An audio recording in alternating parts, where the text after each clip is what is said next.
हामीले बिहानको 4 बजे यात्रा सुरु गरेका छौँ। हिजो राति अलिकति हामी 5 बजेतिर आइपुगेता पनि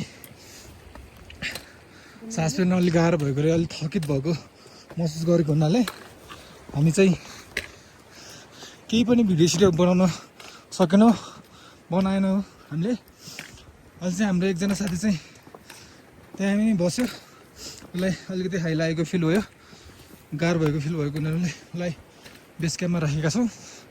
हामी चाहिँ उता अगाडि साथीहरू गइसकेका छौँ, माथिसम्म गइसकेको छौँ। साथीहरू कोही साथीहरू आउँदैछ।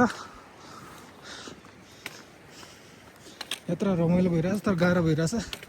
हेरौँ हामी पनि माथि लेकसम्म जाने कोसिस गर्नेछौँ।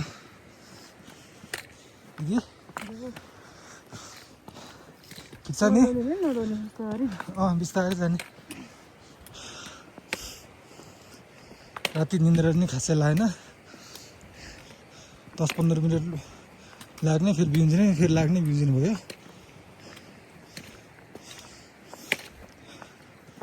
ल